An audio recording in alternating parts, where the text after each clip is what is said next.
Hello to a new English edition of my program, The World in the Pocket. And it's me again, your Gabi Hensel.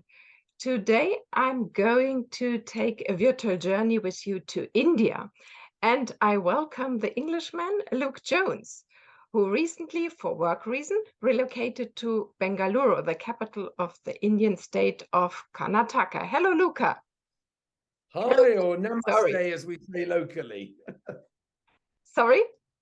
We say namaste, which is hi, welcome in Oh, good. India. So you know already the local language. Cool. Well, officially there are 845 languages in India, and if you throw the dialects in, there's about 1,600. So luckily, English dominates here, especially in the business world. And many people ask me that, are you going to learn Hindi? And the thing is, down here in the south of India, Hindi is not widely spoken. Every region has its own one. So Karnataka, they speak a language called Kannada, just like the country, but with a K at the beginning. So, but also Bangalore gets a lot of people from other cities coming here to work. So even low-level workers will speak a smattering of English, just simply because you can't learn all the languages. Understood. Yeah. So you have lived more than 30 years, I think, in Eastern Europe, worked there. Now India.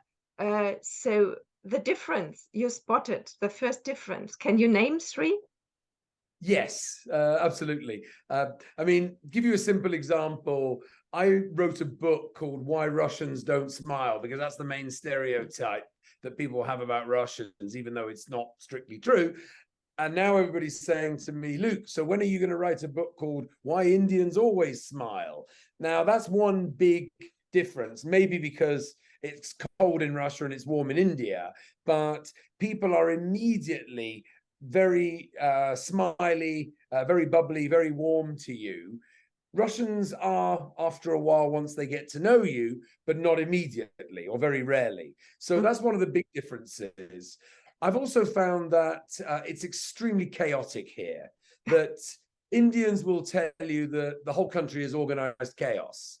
I came here 11 years ago for the first time as a tourist, well, to Delhi and to Agra, and it's unbelievable just how chaotic the whole place is. Everybody's moving in different directions, and you sort of wonder how does it function? But it does.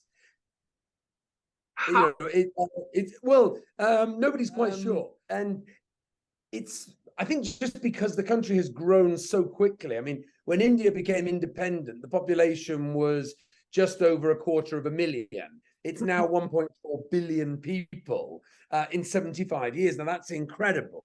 But Indians by nature are very entrepreneurial, which obviously is the total opposite of somewhere like Russia, where everything was under state control for 70 years. So in the majority of cases, people didn't have the chance to be entrepreneurial in Russia, because you would have found yourself in a gulag very quickly. Whereas here, even when India flirted with socialist policies, essentially this has always been a capitalist country.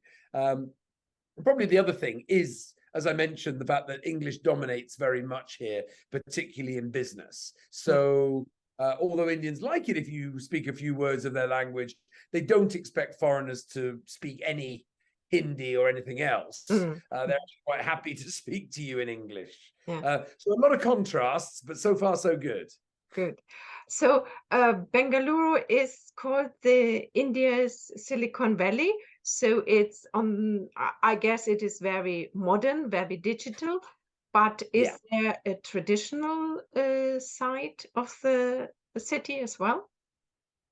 I mean, Bangalore, as it's called, although you'll see it on maps as Bengaluru, nobody actually calls it that. Everybody refers to it as Bangalore. It is very much a hub for the IT world here. I mean, it's a big city. One of the benefits is that it's actually not that hot here, because it's quite elevated compared to other Indian cities. So, you know, I'm wearing a long sleeve shirt today and jeans, and I can walk around outside without really being hot. Whereas you probably couldn't do that in Delhi or Mumbai, or particularly Chennai, which, even though it's on the coast, is still very hot. But yeah, I mean, any company that wants to do anything in the IT world really has to have a significant presence in Bangalore, or else you're just missing out big time. And some of the biggest tech companies in the world employ more people in India than they do in their home country, which they don't always shout about because it's not politically correct to be outsourcing so many jobs to India. But that's the reality, that it's the second biggest English speaking country in the world. So if you're not here, the question is, why not? Yeah. So, and traditional and even maybe colonial history, can you feel this as well? Yeah, a little bit. I mean, in the state of Karnataka, you've got the Palace of Mysore about 2 hours away, which is where the traditional capital was. When the British arrived, they relocated it to Bangalore, probably because it wasn't as hot. So in the center, there are some old colonial buildings, and many of the street names and parks keep the colonial names. So unlike in the West, where statues get torn down, here there's a statue of Queen Victoria in one of the parks, and everybody still uses the old street names. Obviously, every main street in every big Indian city is Mahatma Gandhi Road or the MG Road, but there are many colonial names still. Having said that, if you're looking for the Taj Mahal here, you might be a bit disappointed. There's not that much in the way of tourist sites, although I was at a conference at the Bangalore Palace yesterday, which is beautiful. So if you do come here, you should definitely spend half a day looking around there. It's not quite the same as the Taj Mahal or Mysore, but it's worth a visit. Yeah. I was reading the city is called Garden City of India. So is this very green? Yes. It does rain a little bit here, which reminds me of being back in the UK sometimes. But yeah, there's a lot of parks here. And as I said, it's on the whole a pretty pleasant place to live.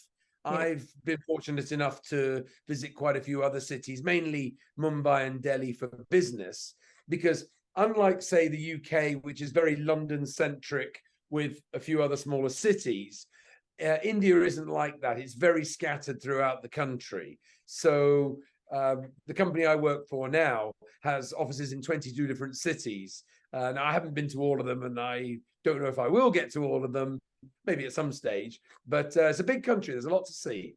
Mhm.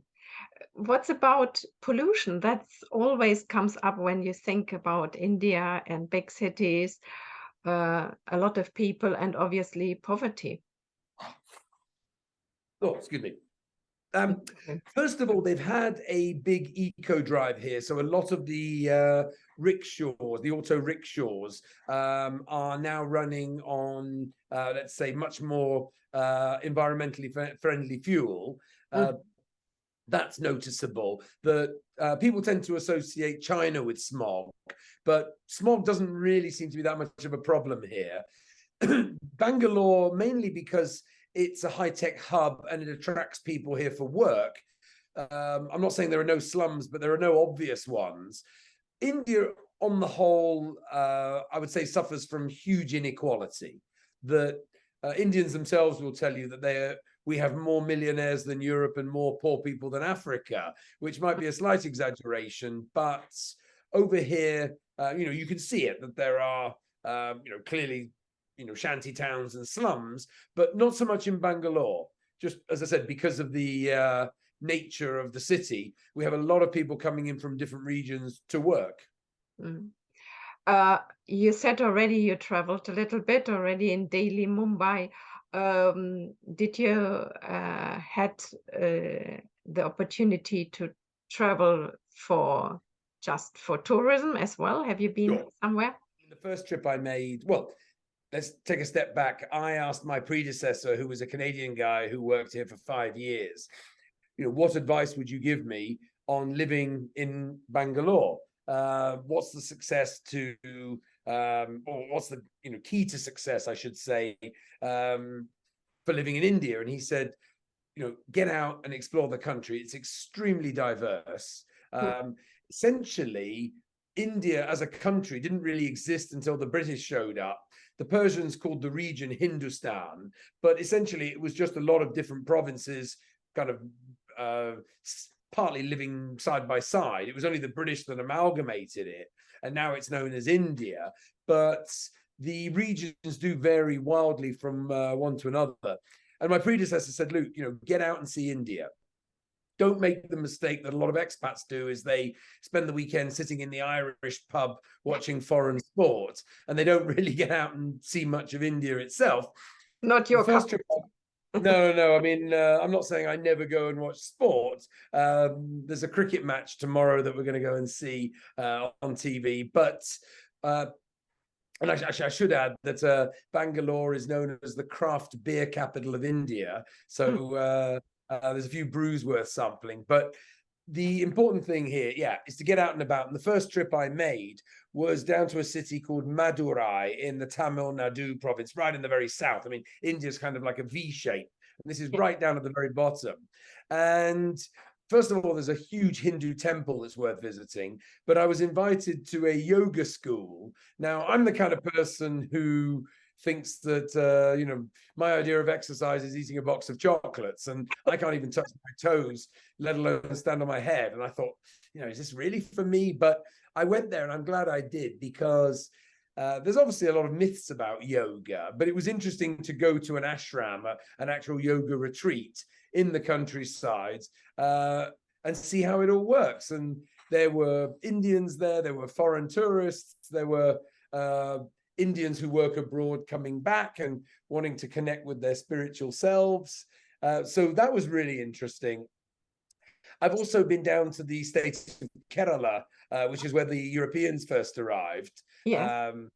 Portuguese back in 1498. So a guy, Vasco da Gama, who should be at least as famous as Christopher Columbus or even more, was the first European to arrive here 6 years after Columbus arrived in the Americas. And obviously the Portuguese were the first ones here. Then obviously the Dutch showed up, then the British, but the Chinese have been here. And I would definitely say that if you've got a chance to visit India, go down to Kerala. It's fascinating, especially after Bangalore just not being so touristy, going somewhere which is like almost exclusively focused on tourism. Mm-hmm. So is yoga now in your daily routine or weekly routine? No, I do walk to work. So my commute is a 40-minute walk every day. And local Indians think I'm nuts because they would never walk that. But that sort of wakes me up in the morning, because when people ask me, is it dangerous here? I say, look, India on the whole is probably safer than wherever you come from. The biggest danger here is, let's say you're walking down the street trying to send a WhatsApp message, and you'll end up being whacked in the back by an auto rickshaw. So best not to practice your multitasking skills when crossing roads. Okay. Any other places already on your agenda where you want to go and explore it more for yourself, not for business? No, absolutely. I mean, when I lived in Russia, there are 85 regions, and I managed to visit all 85, and I've been to all 15 ex-Soviet Union countries. So I'm pretty sure I can manage 28 states in India. But there are some quite remote ones. If you look at the V shape, it then goes off, and there are Indians who look more sort of Tibetan Chinese, that they just generally don't look Indian. But that's obviously where they come from, up in the northeast, which are quite mountainous regions. So I'm keen to explore up there. That's on the border with Tibet and Burma, Myanmar. Then you've got the Andaman Islands, which are actually closer to Thailand and Indonesia than they are to India. So I'm definitely planning a lot more travel within the country, partly for business, but for pleasure as well. And last but not least, how is Indian food? Well, growing up in the UK, we have a joke that the traditional dish in the UK is now curry. But the thing to actually be aware of is that when you go to an Indian restaurant abroad, not just in the UK, but generally, it's very rarely Indian. It's usually Bangladeshi, Pakistani, maybe Nepalese. But we grew up with curries. I mean, the small town where I grew up, where my parents still live, has a population of 13,000 people. And nevertheless, we have 3 Indian restaurants that are actually all Bangladeshi. So I like spicy food. Obviously, the food here is very regional. So what you get in one part of India is quite different from the rest. But once again, because Bangalore attracts people from all over the country, there are lots of different types of food. I'm not a keen vegetarian, although at least 3/4 of Indians are. So not all restaurants serve meat. Everything is essentially veg or non-veg. But one thing I do like about being here is that Indians are extremely tolerant. So whether you eat meat or not, whether you drink alcohol or not, what religion you are, what country you're from, nobody really cares. Everyone's taken on an individual basis. It's a very non-conflict society. So I sometimes think that, we could learn a little bit from the Indians in that respect. Interesting. I think, Luke, we leave it here. It was very interesting that you shared your first impressions of India with us. And I'm sure we will see more from you because you have your own channel and you film about your life in the country, so in India. Yeah, no, I'd be very happy for people to check out my channel, Luc Jones The Other Way. I've made a lot of videos. I started off doing them in Russia, former Soviet Union, but there are a few in Africa, and obviously I've branched out to India now. So whereas a lot of people try to sensationalize things, I aim to do the opposite by showing this is how it is. Okay, so I'm not going to say it's amazing or it's terrible. I'm going to show you that this is how it is. Come and check it out for yourself. I'm a huge fan of travel, whether it's for business or pleasure, because it opens people's eyes. There's obviously the stereotype people have about India is that, they've maybe seen a Bollywood movie, so everybody's dancing down the street and there's elephants and everyone's doing yoga, when the reality is quite different. But I have found Indians to be extremely welcoming. So yeah, I would urge people that do come and check it out, whether it's for a job, whether it's just for a little bit of travel. There's plenty to see here. Good. Thank you very much. Have a lovely afternoon, evening. Bye, Luke. Thank you very much, Gabby. She is here and they are here. I've got the world in my pocket. And I like it. And I like it. The vibe is up. She is here and they are near. I've got the world in my pocket. I've got the world in my pocket. I've got the world in my pocket.